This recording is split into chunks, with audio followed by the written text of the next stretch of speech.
Bonjour, aujourd'hui nous allons parler des collectifs et en général des causes des conflits. Beaucoup de collectifs ne meurent pas à cause d'un conflit, ils meurent alors que tout semble fonctionner.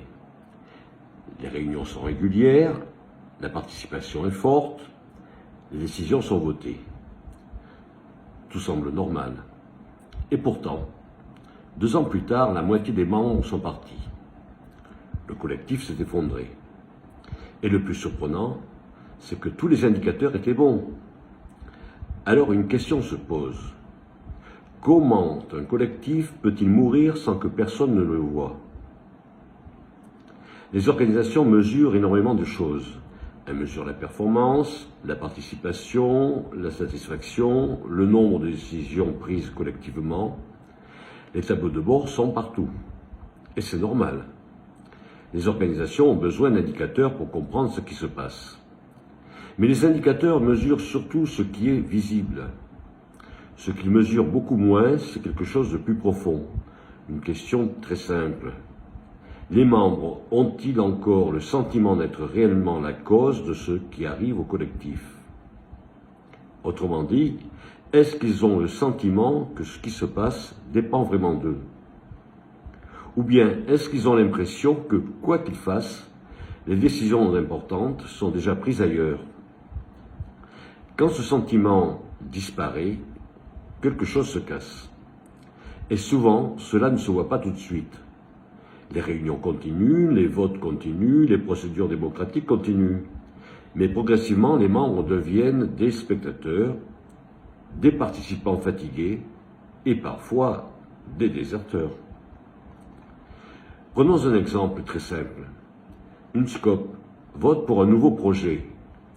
80% de participation, le vote passe. Tout semble fonctionner. Mais après la réunion, 3 membres disent en privé « de toute façon, c'était déjà décidé ». Voilà le signal invisible. Ils ont participé, ils ont voté, mais ils ne vivent plus vraiment comme les causes de la décision. Le problème, c'est que la plupart des analyses des organisations observent surtout les structures, les procédures, les performances. Mais elles observent beaucoup plus rarement l'expérience vécue par les membres. Autrement dit, se vivent-ils encore comme les auteurs de ce qui arrive au collectif, ou simplement comme des participants à un processus déjà décidé ailleurs? Un collectif peut donc avoir beaucoup de réunions, beaucoup de votes, beaucoup de participation, et pourtant être déjà en train de mourir. Parce que le problème ne se situe pas toujours dans les structures, il se situe souvent dans la relation que les membres entretiennent avec ce qui arrive au collectif. L'effondrement d'un collectif commence rarement par un conflit visible.